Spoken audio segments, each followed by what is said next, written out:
पुनीत को चिकन खाने का बड़ा शौक है, लेकिन उसकी पत्नी मंजू शाकाहारी है। शादी से पहले मंजू ने पुनीत को बता दिया था, देखिए मैं शुद्ध शाकाहारी हूँ, मैं मांस मछली नहीं खाती। अरे कोई बात नहीं, मेरे लिए तो बना सकती हो ना। मैंने कभी बनाई नहीं है, लेकिन मैं कोशिश करूंगी। लेकिन सुहाग रात के अगले दिन पुनीत की माँ का देहांत हो गया था। माँ की वजह से इस नल्ले पुनीत को पाल रहा था, अब इसे घर से निकालने का वक्त आ गया है। सही कहा, काम वाम कुछ आता तो है नहीं इसे, फालतू में पैसे लेता है बस। पुनीत और उसका बड़ा भाई रोहित एक साथ एक छोटा सा होटल चलाते थे। पुनीत को हिसाब किताब अच्छे से आता नहीं था। रोहित उससे हर एक छोटा बड़ा काम करवाता था और खुद बस बैठकर हिसाब किताब करता था। वो अपने भाई को हिस्सेदारी से निकालना चाहता था, लेकिन उनकी माँ की वजह से ये हो नहीं पा रहा था। लेकिन अब माँ नहीं रही। पुनीत चल अपना सामान ले और निकल जा इस घर से। निकल जाऊं? लेकिन कहाँ जाऊंगा भैया?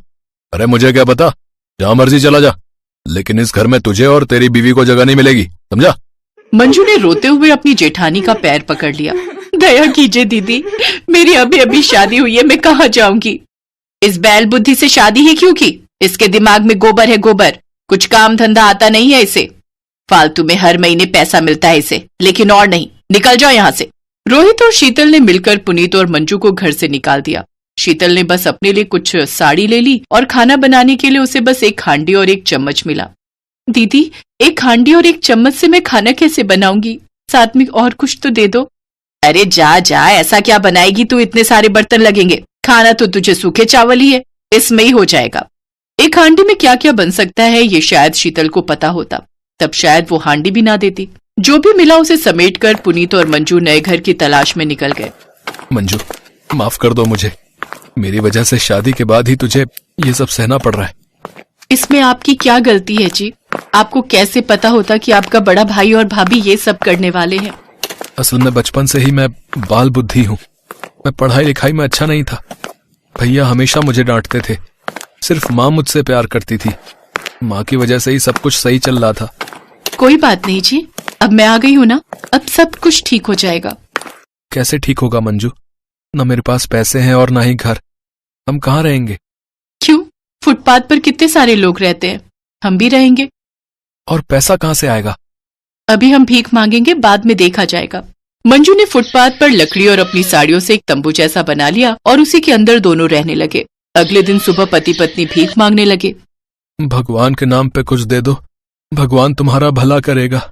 हम बहुत गरीब हैं साहब, पैसे दे दो साहब। लेकिन दोनों जवान पति पत्नी को देखकर लोग बोलने लगे, ये देखो देखो इन्हें, इनको बस मुफ्त का खाना चाहिए, हाथ पैर सब कुछ ठीक ठाक चल रहा है। अरे भाई कोई काम क्यों नहीं करता तो है? हमें काम कौन देगा साहब, आप देंगे? नहीं नहीं, मेरे पास काम नहीं है, लेकिन काम तो कहीं भी मिल जाएगा। बोलने के लिए तो बहुत कुछ बोला जा सकता है, लेकिन असली वक्त पर सभी कट लेते हैं। वो आदमी भी वहां से चला गया। लेकिन मंजू और पुनीत को अपना पेट भरना था। पास ही में बंटी नाम का 15 साल का लड़का भीख मांगता था। उससे मंजू और पुनीत की दोस्ती हो गई। बंटी कभी पाव तो कभी रोटी लाकर मंजू और पुनीत को खिलाने लगा। भाई ऐसे ही कोई भीख नहीं देता, उसके लिए एक्टिंग करनी पड़ती है, एक्टिंग। अच्छा वो कैसे? कभी लंगड़ा होने की एक्टिंग करो तो कभी अंधे होने की, मैं तो यही करता हूँ। पुनीत को यह आइडिया अच्छा लगा। अगले दिन पुनीत बंटी के साथ अंधा बनकर भीख मांगने गया और आज उसे पूरे 400 रुपए भीख में मिले। मंजू खुश हो गई। अरे बंटी, तुझ में तो बहुत अकल है, तेरी वजह से आज हमें इतना पैसा मिला। बोल तुझे क्या खाना है? मैंने बहुत दिनों से चिकन नहीं खाया। हाँ, मैंने भी बहुत दिनों से चिकन नहीं खाया, मैं चिकन लाता हूँ। लेकिन कढ़ाई नहीं है। अच्छा ठीक है, ले आइए, मैं कुछ जुगाड़ करती हूँ। पुनीत 1 किलो चिकन ले आया और मंजू लकड़ियों के चूल्हे पर हांडी चढ़ा देती है और उसने उसमें चिकन डाल दिया। हांडी में चिकन कैसे बनेगा? पता नहीं, कोशिश करती हूँ। और कुछ है भी तो नहीं। मंजू ने उसी के अंदर अदरक, लहसुन, नमक और सरसों का तेल, हल्दी और मिर्च डालकर अच्छे से मिला दिया और धीमी आंच पर पकाने लगी। घंटों भर चिकन पकने के बाद मंजू ने हांडी का ढक्कन खोला और उसमें से इतनी अच्छी स्मेल आई कि मंजू के मुंह में भी पानी आ गया। अरे वाह, मैंने जिंदगी में पहली बार चिकन बनाया है, स्मेल तो बढ़िया लग रही है। आज खा के भी देख लो मंजू, वैसे भी और कुछ नहीं है। मंजू ने जल्दी जल्दी चावल पकाया और तीनों ने मिलकर हांडी में बना हुआ चिकन खाया। अरे वाह, टेस्ट भी तो बढ़िया है। हाँ मंजू चाची, आपने क्या चिकन बनाया है? ऐसा चिकन मैंने कभी नहीं खाया। मैं भी हांडी में इतना अच्छा चिकन बनता है, ये मुझे पता नहीं था। 1 किलो चिकन तीनों मिलकर खत्म कर देते हैं। मंजू चाची, आपने इतना अच्छा हांडी चिकन बनाया है, आप यही हांडी चिकन बेचती क्यों नहीं हो? अरे हाँ, ये तो तुमने सही कहा। लोग एक ही तरह का चिकन खाते खाते बोर हो गए। लोगों को ये हांडी चिकन बहुत पसंद आएगा, लेकिन उसके लिए भी तो पैसों की जरूरत है। बड़ी हांडी चाहिए, चूल्हे के लिए लकड़ी चाहिए, बर्तन चाहिए, कम से कम 10,000 रुपए की जरूरत है। कहां से आएगा पैसा? मैं दूंगा ना, भीख मांग मांग कर बिजनेस करने के लिए कुछ पैसे इकट्ठे किए हैं मैंने, इसी व्यापार में लगा देता हूं पैसा। आप मुझे पार्टनर बना लेना। अगले ही दिन से मंजू ने हांडी चिकन बनाना शुरू कर दिया। हांडी चिकन की स्मेल से ही लोग आने लगे। मंजू फुटपाथ पर बैठकर हांडी चिकन बनाने लगी। बंटी और पुनीत लोगों को खिलाने लगे। इसी तरह वो दुकान फुटपाथ हांडी चिकन के नाम से फेमस हो गई। जिस आदमी ने पुनीत और मंजू को कुछ काम करने की सलाह दी थी, वो एक दिन खाने आया और हांडी चिकन खाकर उसने बहुत तारीफ की। अरे वाह, तुम लोगों ने तो कमाल कर दिया भाई, है? बहुत स्वादिष्ट चिकन था ये। वाह। इसी तरह 1 साल के अंदर उन लोगों ने दुकान खड़ा कर दी। बंटी उन दोनों के साथ ही रहने लगा। उधर रोहित के होटल में धंधा बंद होने की कगार पर आ गया, क्योंकि पुनीत ही सारा काम संभालता था। सभी कस्टमर के साथ अच्छा बर्ताव करके उन्हें खुश रखता था, लेकिन रोहित वो नहीं कर पाया और होटल बंद हो गया। और 1 साल बाद पुनीत ने उस होटल को भी खरीद लिया। और इसी तरह हांडी चिकन बेचकर पुनीत, मंजू और बंटी अमीर हो गए और खुशी खुशी जीवन बिताने लगे। ये कहानी है निखत और उसके बेटे अली की। निखत से उसके शौहर का साथ निकाह के 2 साल बाद ही छूट गया। उस वक्त अली को पैदा हुए बस कुछ ही महीने हुए थे। यही वजह थी कि उस मासूम के जहन में उसके अब्बू से जुड़ी कोई याद नहीं थी। उसने तो अपने अब्बू को बस तस्वीरों में ही देखा था।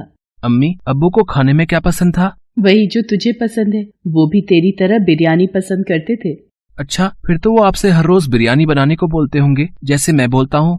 नहीं, वो मुझसे नहीं कहते थे, बल्कि वो तो खुद हर रोज बिरयानी बनाया करते थे। खुद भी खाते थे और सबको खिलाते थे। क्या मतलब, अब्बू को खाना बनाने का शौक था क्या? हाँ, बहुत ही ज्यादा। उनका यही शौक देखकर तो तेरे दादू ने उन्हें ये ठेला खरीद कर दिया था। तेरे अब्बू बड़े ही मन से घर पर बिरयानी बनाते थे और फिर इसी ठेले पर रखकर पास वाले नुक्कड़ पर बिरयानी बेचा करते थे। वो वक्त ही कुछ और था। वो चाहे जितनी बड़ी देग बना ले, कभी बिरयानी बचती नहीं थी। इतना स्वाद था उनके हाथों में। अच्छा, तो इसका मतलब तुमने भी अब्बू से ही सीखा होगा बिरयानी बनाना, है ना? हाँ, मैं उनकी मदद करती थी, पर बनाते हमेशा वही थे। लेकिन अब तो मुझे ही बनानी होगी ना। अम्मी, उदास मत हो। आप एक बात बताओ, जब अब्बू बिरयानी बेचा करते थे तो आप ऐसा क्यों नहीं करती? ये खेती करके तो हम पेट भरकर खा भी नहीं पाते। अगर आप भी बिरयानी बनाकर बेचोगी तो मुझे हर रोज बिरयानी खाने को भी मिलेगी। बेटा, ये सब इतना आसान नहीं है। तेरे अब्बू ने अपनी मेहनत से काम जमा लिया था। उनकी कमाई लागत से कहीं ज्यादा थी। लेकिन अब उनके जाने के बाद हमारे हालात अच्छे नहीं है बेटा। तू ही बता, पूरे दिन के रोजे के बाद इफ्तारी तक का इंतजाम तो अच्छे से हो नहीं पाता, तो बेचने के लिए बिरयानी कहाँ से बनाऊं मैं? तो इसका मतलब मुझे बिरयानी खाने को नहीं मिलेगी। अम्मी, अब मन कर रहा है। अमूमन अली अपनी अम्मी से किसी चीज को लेकर जिद नहीं करता था। उस दिन भी उसने जिद नहीं की, लेकिन उसकी नम आंखों ने निखत को बता दिया था कि उसका बिरयानी खाने का कितना मन है। अली नमाज पढ़ने मस्जिद चला गया और निखत के हाथ भी दुआ के लिए उठ गए। या खुदा, ऐसा इम्तिहान ना ले, अपने बच्चे की बिरयानी खाने की ख्वाहिश भी पूरी ना कर सकूं। इतना मजबूर तो ना बना। निखत अपनी मजबूरी पर रो रही थी, तभी दरवाजे पर किसी ने दस्तक दी। अस्सलाम वालेकुम। वालेकुम अस्सलाम। जी आप? मैं असलम हूँ। आपके पड़ोस में जो खान साहब रहते हैं, मैं उनका रिश्तेदार हूँ। कुछ काम से आया था, पर यहाँ तो ताला लगा हुआ है। आपको कुछ पता है क्या? जी खान साहब, वो तो अब यहाँ नहीं रहते। पिछले महीने शहर चले गए। यहाँ का मकान भी बेचने वाले हैं शायद। आपको बताया नहीं उन्होंने? वो दरअसल मुझसे खान साहब का फोन नंबर कहीं गुम हो गया, इसलिए बात नहीं हो सकी। लेकिन ये तो गड़बड़ हो गई। खान साहब से जरूरी काम तो था ही। सोचा था कि इफ्तार और मगरिब की नमाज भी उनकी यहाँ ही पढ़ लूंगा, पर अब कैसे होगा? कुछ ही देर में इफ्तार का वक्त हो जाएगा। अब यहाँ आसपास कोई ढाबा या होटल वगैरह है क्या? जी नहीं, यहाँ तो ऐसा कुछ भी नहीं है। बस राशन और गोश्त की दुकान ही है। ये तो मुसीबत हो गई। अब क्या किया जाए? देखिए भाईजान, अगर आप मुझे गलत ना समझे तो मैं आपसे कुछ कहूँ। हाँ कहिए ना। ये मेरी बदनसीबी ही है कि मैं चाहकर भी आपको इफ्तार का न्योता नहीं दे पा रही हूँ। असल में मेरी माली हालत मुझे इसकी इजाजत नहीं दे रही, तो अगर आप मेरी कुछ मदद कर दें तो मैं भी आपकी मदद कर सकती हूँ। असलम को निखत की बात समझ आ गई थी। उसने फौरन अपनी जेब से कुछ पैसे निकालकर निखत की तरफ बढ़ा दिए और बोला, ये लो बहन, इतने में हो जाएगा ना? जी भाईजान, बहुत अच्छे से हो जाएगा, बहुत बहुत शुक्रिया आपका। अरे नहीं नहीं, शुक्रिया तो मुझे आपको कहना चाहिए। मैं ऐसा करता हूँ, यहीं बाहर इंतजार करता हूँ। अगर आपको कुछ मदद चाहिए हो तो बताइएगा। नहीं नहीं, मैं सब कर लूंगी, आप आराम करें। इसी के साथ असलम निखत के घर के बाहर ही एक पेड़ की छांव में बैठ जाता है और निखत फौरन इफ्तार की तैयारी में लग जाती है। ये तो काफी पैसे हैं, इनमें तो इफ्तार के साथ साथ बिरयानी भी बन जाएगी। या अल्लाह, आज मेरा बच्चा बिरयानी खाएगा, जरूर खाएगा। निखत फौरन जाकर पास की दुकान से राशन और गोश्त खरीद कर ले आती है, साथ ही इफ्तारी के लिए कुछ फल भी। फिर उसने बड़े ही मन से बिरयानी बनाई, ठीक वैसे जैसे अब्बास बनाया करता था। कुछ ही देर में अली घर वापस आ गया। अम्मी, आप बिरयानी बना रही हो क्या? सच में? इतनी बढ़िया खुशबू। अम्मी बताओ ना, ये बिरयानी की खुशबू ही है ना? हाँ, बिरयानी ही है। तेरा इतना मन था खाने का तो बना दी मैंने। लेकिन अम्मी, ये सामान कहाँ से आया? निखत अली को सब कुछ बताती है। अली फौरन जाकर असलम से मिलता है और उसे शुक्रिया कहता है। फिर शाम के वक्त सभी एक साथ इफ्तार करते हैं। अच्छा बहन, अब चलता हूँ। इफ्तार के लिए बहुत बहुत शुक्रिया। रुकिए भाईजान, मैंने बिरयानी बनाई है। आपने जो पैसे दिए थे उन्हीं से इफ्तार का इंतजाम भी हो गया और बिरयानी का भी, वो भी खाकर जाइए। नहीं नहीं बहन, अभी तो इफ्तारी की है, मैं खाना कुछ देर रुककर खाता हूँ। भाईजान, थोड़ी सी चख तो लीजिए। अच्छा ठीक है, चखने भर को ले आइए फिर। निखत फौरन रसोई में जाकर असलम और अली के लिए बिरयानी लेकर आती है। असलम जैसे ही बिरयानी का एक निवाला चखता है, उसके चेहरे के हाव भाव ही बदल जाते हैं। बहन, बिरयानी बहुत ही लजीज है, अब थोड़ी और मिलेगी क्या? हाँ अम्मी, मुझे भी और चाहिए। बस अभी लेकर आई। निखत खुशी खुशी असलम और अली दोनों को पेट भर बिरयानी खिलाती है। उसे ऐसा करने में बहुत ही खुशी हो रही थी। सोचा न था कि इतनी सारी बिरयानी खा जाऊंगा मैं। बहन सच में आपके हाथों में तो गजब का स्वाद है। मैंने बड़े से बड़े होटल में बिरयानी खाई है, लेकिन ऐसा स्वाद आज तक नहीं चखा। जी बहुत बहुत शुक्रिया भाईजान। असल में बिरयानी बनाने का ये खास तरीका मैंने अपने शौहर से सीखा है। उनका बिरयानी बनाने का ही काम था। उनकी बिरयानी उनके नाम बिका करती थी तब, अब्बास बिरयानी। अच्छा, मैंने खान साहब से इस नाम के बारे में बहुत सुना है। वो बहुत तारीफ किया करते थे आपके शौहर की और उनके हाथों के स्वाद की। वैसे हैं कहाँ आपके शौहर? कहीं बाहर गए हैं क्या? अब्बू बहुत दूर चले गए हैं, अल्लाह ताला ने उन्हें अपने पास बुला लिया। इतना कहकर अली अपनी अम्मी से लिपट कर रोने लगा। असलम को अब सारी बात समझ आ गई थी। फिर कुछ देर सोचने के बाद उसने अपने सूटकेस से पूरे 50,000 रुपए बाहर निकाले। ये लो बहन, ये रख लो।